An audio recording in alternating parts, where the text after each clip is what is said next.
Good people, good people, good people.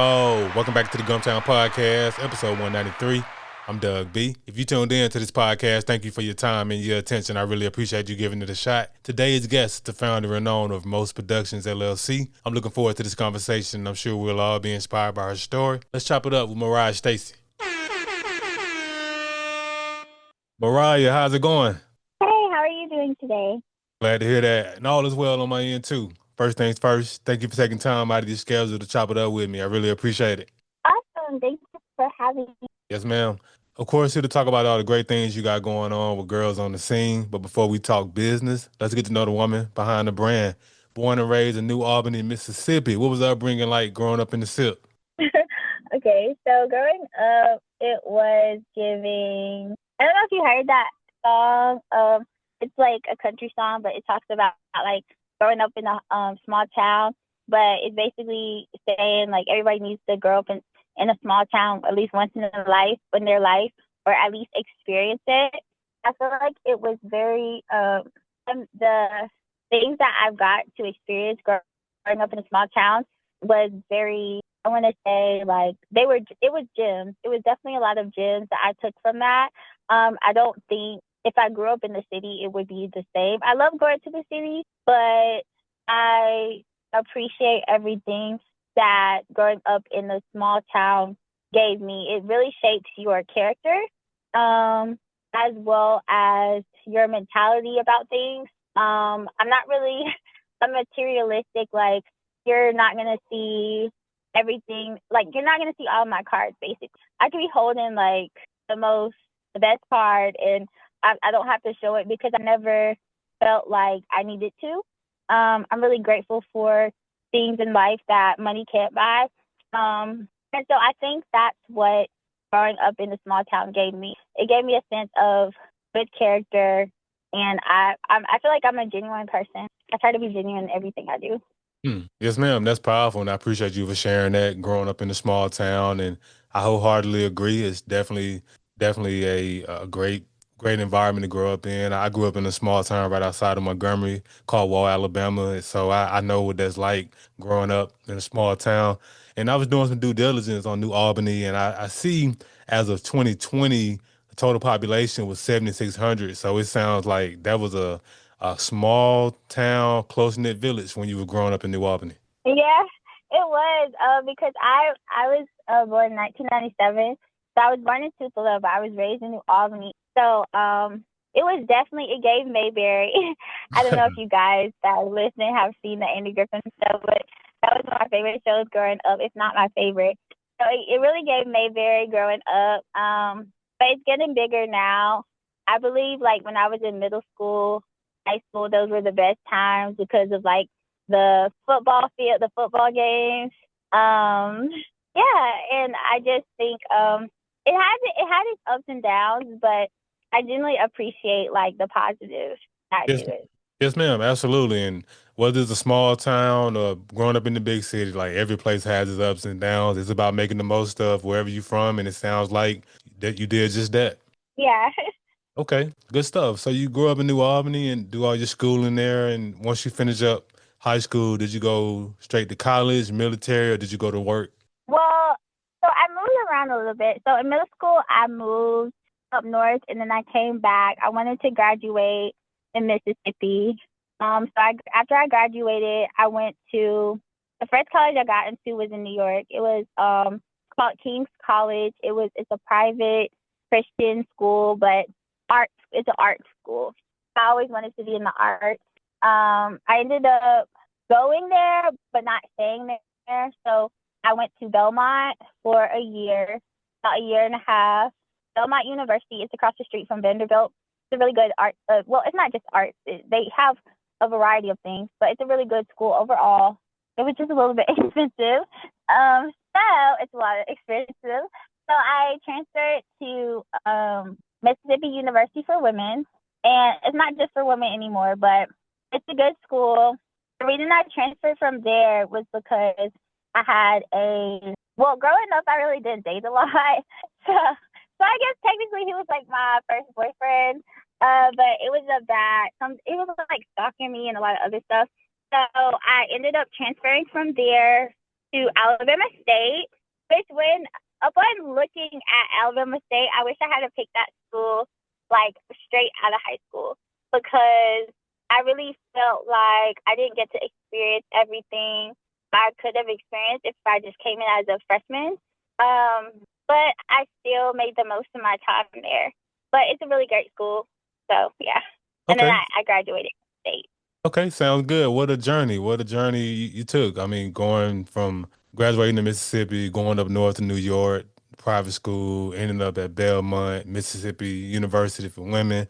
Then you made your way down to the Gump to attend the Alabama State University. So I know you were saying that you wish you had chosen that school fresh out of high school and all that good stuff. Yeah. But from your time there, how was the HBCU experience for you during your time at the Alabama State University? Um, my my time at the HBCU really shaped me as a African American woman. Mm. I feel like through its ups and downs, I transformed. Like I was like a cocoon. Like I was like a caterpillar before, and then I transformed.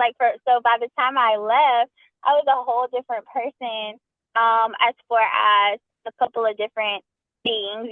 Before I was more like shy and just like got my work done and that's it. But it really made me realize the importance of speaking up for yourself, being loud and proud, being not afraid to be who you are, not being afraid to wear your hair like you want to wear your hair. You do not have to wear weave every day. I'm saying this because one of my teachers, she knows because we had to talk about this. Miss Ward and I had to talk about this. Like when I came to Alabama State, I looked totally different. And then when I started going to Alabama State, I thought I had to look like this and wear wigs and weaves every day, which is cute. Like I learned how to present myself in a different way.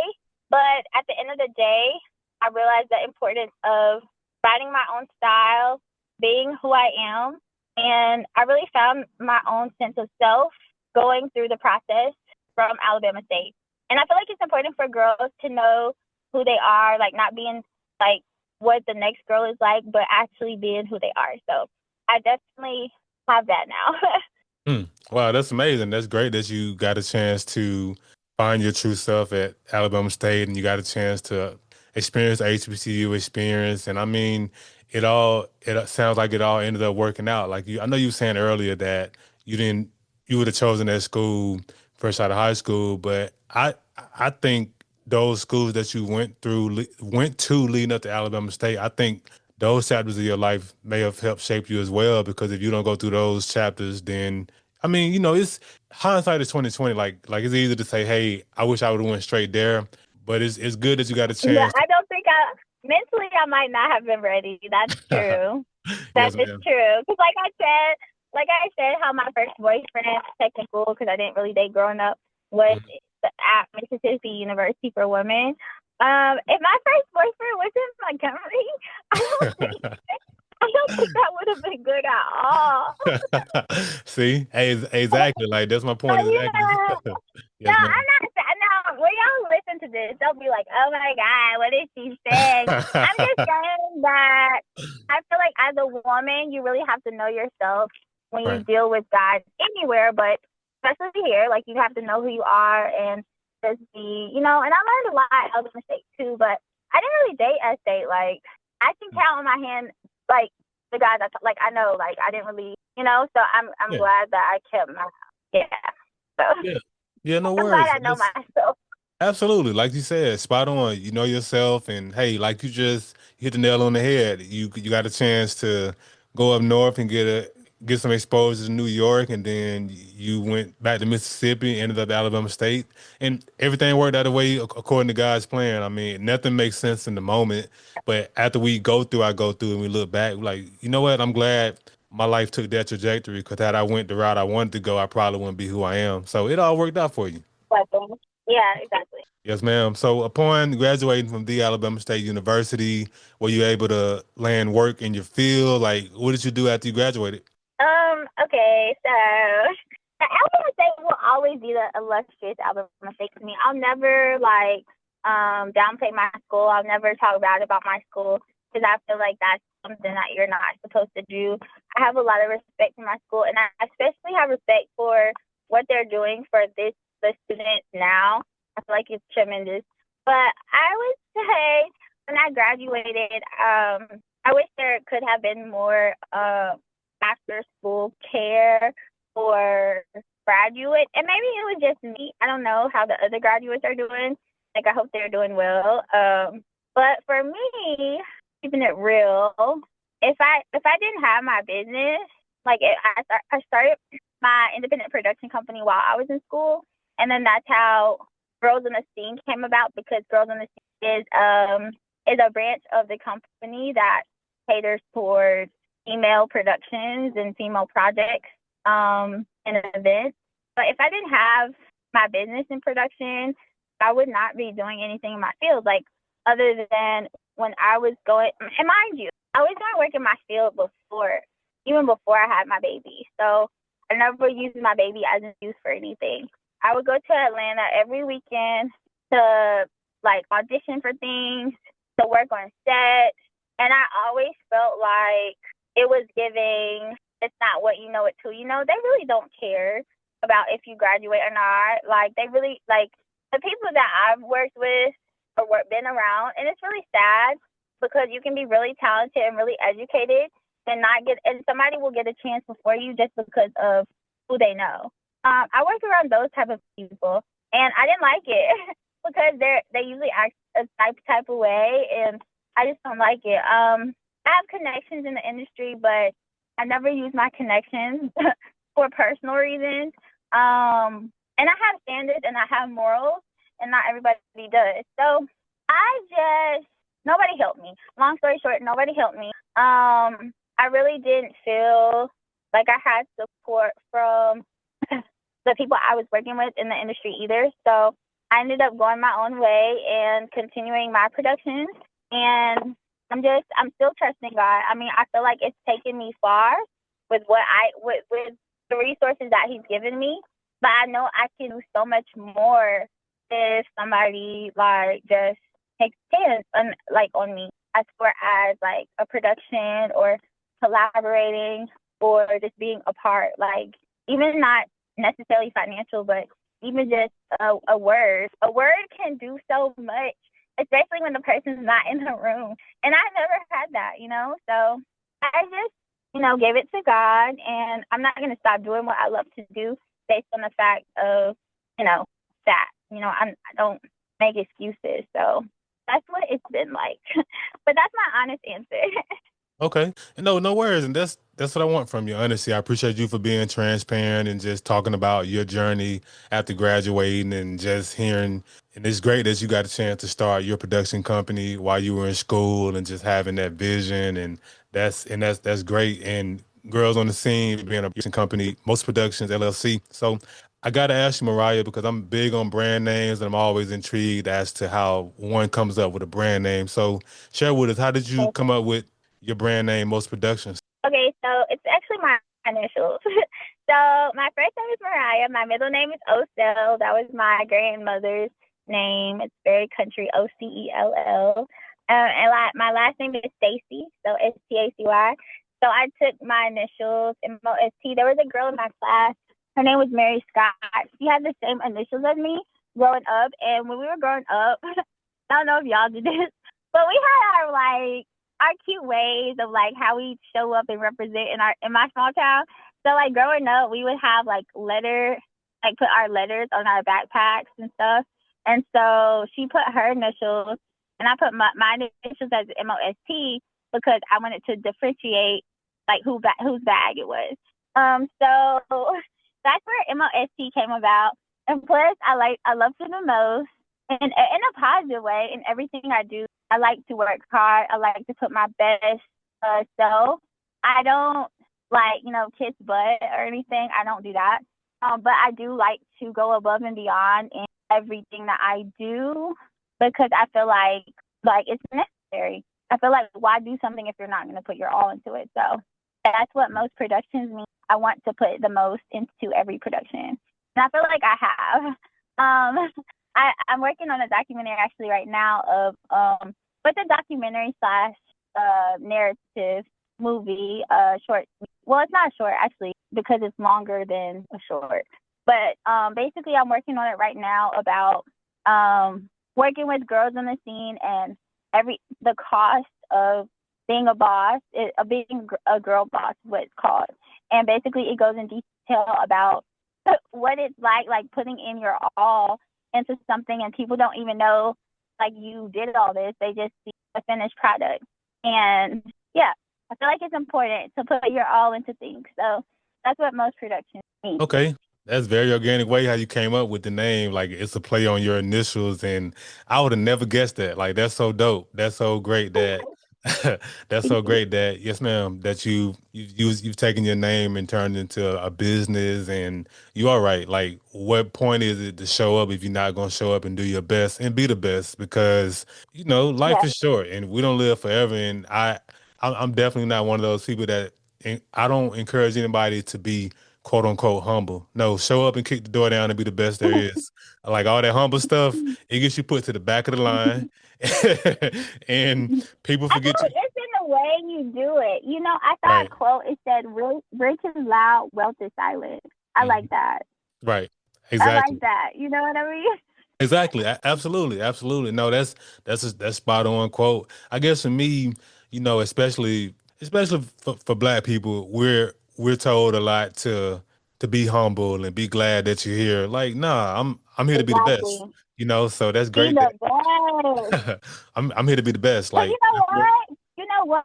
When you get in those rooms with the wealthy people, not just the rich people, the wealthy people are not gonna look at you or tell you, "Oh, you shouldn't be wearing that. Oh, you shouldn't be here." They don't care. mm, They're getting their money and they're doing what they need to do. I've learned wealthy people are some of the most, unless they're crazy, unproblematic people. They're mm. so unproblematic because why would they start something? They're focused on getting their money. Like, unless they're like they have bad intentions or they're crazy, like I said, they're unproblematic. So I just feel like you're exactly right. Yes, ma'am. I feel like black people should show up and just Mhm. be who they are and not apologize. Yes, ma'am. Spot on, 1000%. That's good stuff. Yeah. Just hearing about the brand name. So let's talk about girls on the scene. What exactly is it, and what's the Okay. inspiration? What's the inspiration behind it? So girls gonna see that I trademarked it. That's something I'm really proud of because it didn't just cost me money. It cost me a lot of time, effort. Had to get a law. Had to get an attorney. I've always handled my business legally. Like as far as my production company, like it was filed with the Secretary of State when I wasn't doing anything. When I first started in 2020, the first thing I did was file it with the Secretary of State. But that's the first time I did something on a United States, like a nation level, was when I filed Girls in the Scene with the USPTO. But Girls in the Scene is a branch of my production company that caters to females and girls, like of all ages. I said girls. People be like, "Oh well, is it just girls?" Like, girl, be for real. When you go to the bathroom, it's gonna say girl. It's gonna have a little girl on the thing, or it's gonna have a boy thing. We are all females or males. Like, it doesn't have anything to do with age. I wanted to make it not age specific because if I say women, that's just for women. If I say ladies, that sounds older too, like just older ladies. But if I say girls, that that can be for all ages. But like the way that girls talk too, we be like, "Hey girl," like, "Hey girl, what you doing?" You know what I mean? No matter the age. So I wanted to make sure it fit all age ranges. Girls in the Scene is just for all ethnicities, all ages, all body types, background. Yeah, I've worked with international girls before. I've worked with really girls all over the nation. At this point, it's girls all over the U.S. We've been in Cali, New York, New Jersey, Texas, Atlanta, Georgia, Alabama, Florida, now Florida, I think I'm missing a state or two, but we've been to a lot of different places, and those girls are not just based in that city. Like they're from their places they're from too. So I'm just really grateful to have worked with girls all over the nation and internationally, and now I really just want to make it bigger. I want to make it bigger. I feel like I've done a lot with what, God has given me, but he's directing me to more. Like there's more. I just have to remain focused, keep putting in the work, and keep my eyes on him, because what I can do in my own strength is nothing compared to what he can do, with his help, with his guidance. So I feel like I've done a lot of things, like just putting in the work, like, how can I explain this? Not necessarily, it was still directed by God, but I can say, like, sometimes I was like, okay, God, I want to go here. I went, okay, God, I want to go here. And he always guided me and protected me along the way. But I can say that I overworked myself last year. And that's why at the beginning of this year, I literally just got out the hospital because of overworking myself. So this year, I want to be more, I want to take his direction more, because where he directs me, I will have the help and the assistance, physically, financially, however he wants to do it. But I won't have to overwork myself because it won't just be me. So that's my goal right now, is to trust him to do what I can't do. Like I've done a lot of good things, but I feel like there's more. So that's why I'm trusting.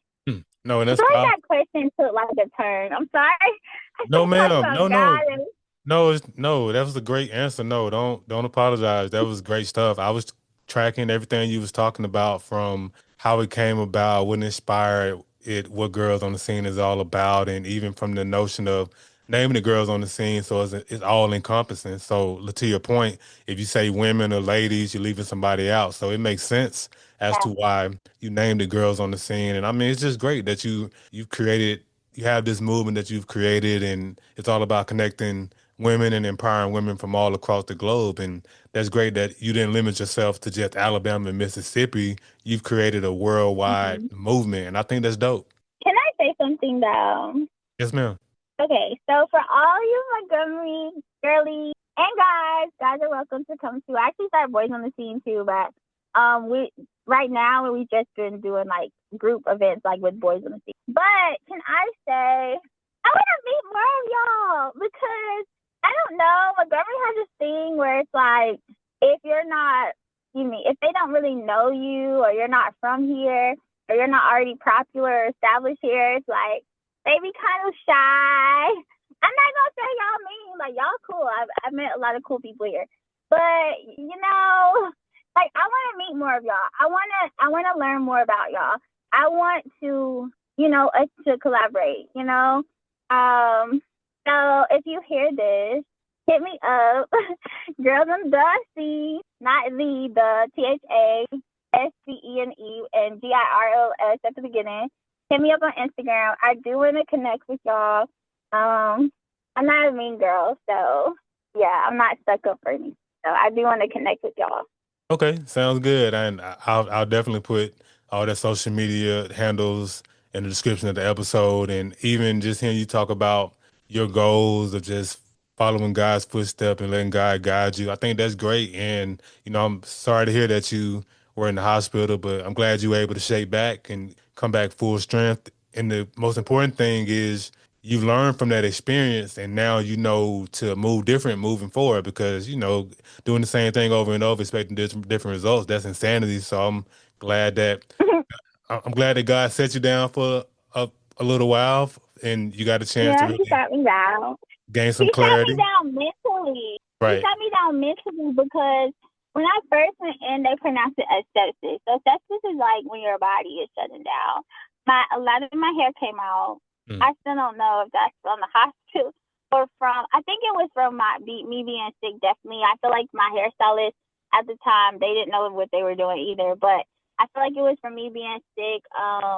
I had pneumonia in both lungs. It was so bad. I asked them, could I take a picture of it? They said no, that's not allowed. But literally, it looked like my whole lung, both of my whole lungs were covered with pneumonia.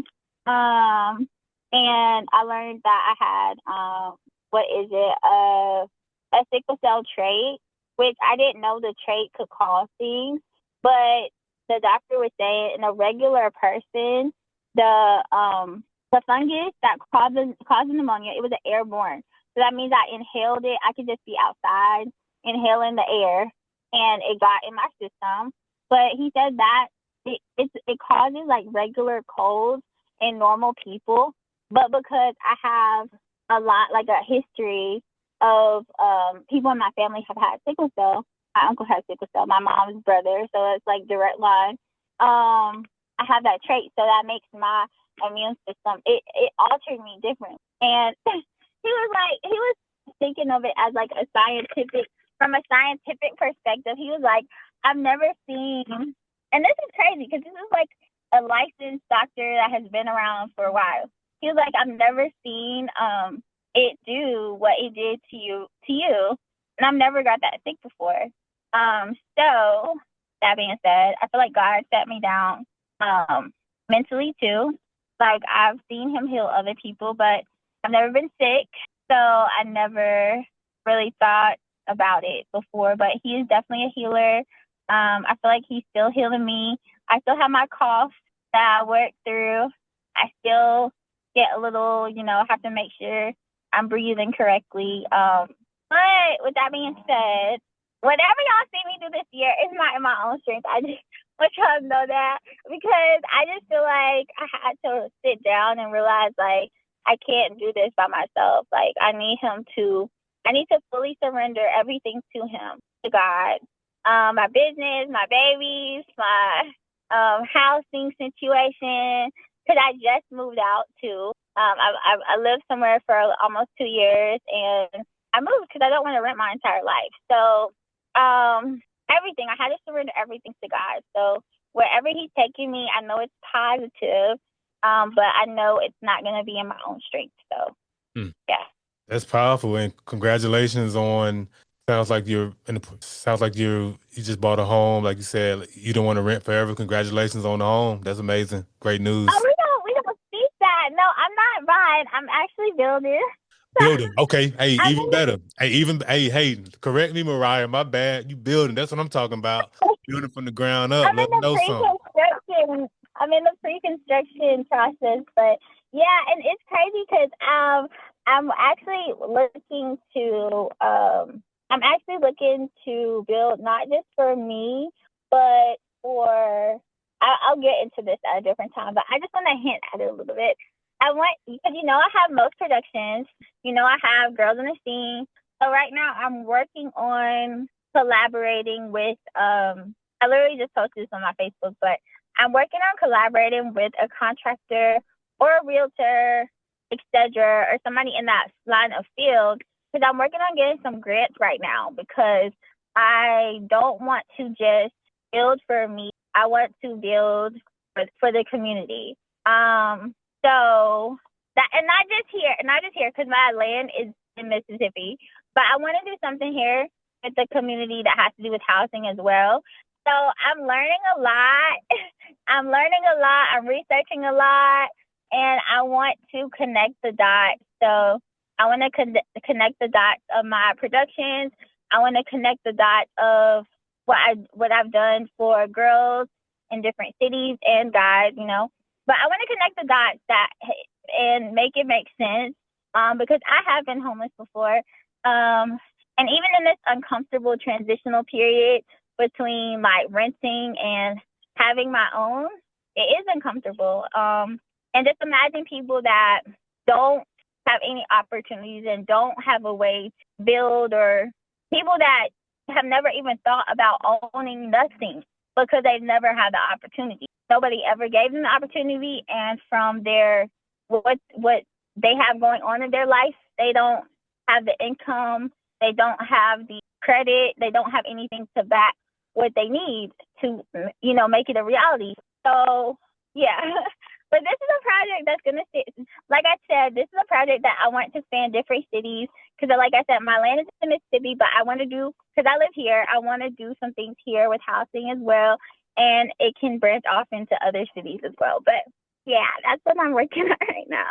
Okay, sounds good. That's amazing. I appreciate you for sharing that, and that's so dope. What you got coming down the pipeline with the housing, and yeah, just continue to follow God's plan. Let God guide your footsteps, like you've already said, and I think that's amazing stuff. And you pretty much already covered the next portion of the podcast. Typically, I would get into just talking about business, what inspired it, what you got going on, and also I would ask about your vision. You've already shared your vision for yourself. You're going to expand your team, continue to grow, continue to listen to God, and I think just to wrap the podcast up, I want to ask you the $1 million question. So when I started this podcast, I wanted to highlight the greatness connected to the city of Montgomery. Whether you were born here or lived here for a significant period of your life, be it college, military, or work, you come into Montgomery to attend and graduate from the Alabama State University and currently operating in Mm-hmm. business in Montgomery. Mariah, I got to ask you, what do you appreciate the most about the city of Montgomery?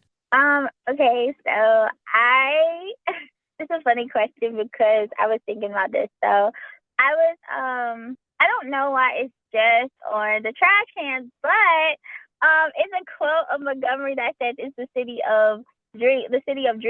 And I feel like they should put that everywhere, not just on the trash cans, because that's the only place that I continuously see it. But I feel like that's important to note. I feel like looking at the city from the outside in, it seems like dangerous and like it is dangerous. But I'm just saying, like that's all people is like the crime rate and the drama and this and that and the other. But when you actually live here, or when you actually like spend time here, it's a really beautiful city. Like I said, I don't think I've met like people are mean. They might be like closed off and reserved, but they're not mean. You just have to understand them, and you have to speak to people in a way where like you want to understand them. So I feel like the city is beautiful. I do feel like it's the city of dreams. I do feel like there's a lot of talent. There's a lot of inspirational people. Like I was just riding through an area I haven't rode by in a while, and I saw so many art murals, and I thought that was beautiful. And I just feel like if you're in the city, like don't be afraid to express yourself. Don't be express like. So I'm gonna use this for an example too. I know we're wrapping up, but I have to say this. So I recently, like in my moving process, I recently like my dog had ran away because like when you're moving, like you're moving a lot of stuff. And my daughter accidentally opened his crate while we were putting stuff in the car, and so I met so many people during that process of when he was lost. Like I'm really kind of I'm really friendly. Like I say hey and stuff, but I don't really have like full fledged conversations, unless like it's somebody I'm working with or doing business with or da da da.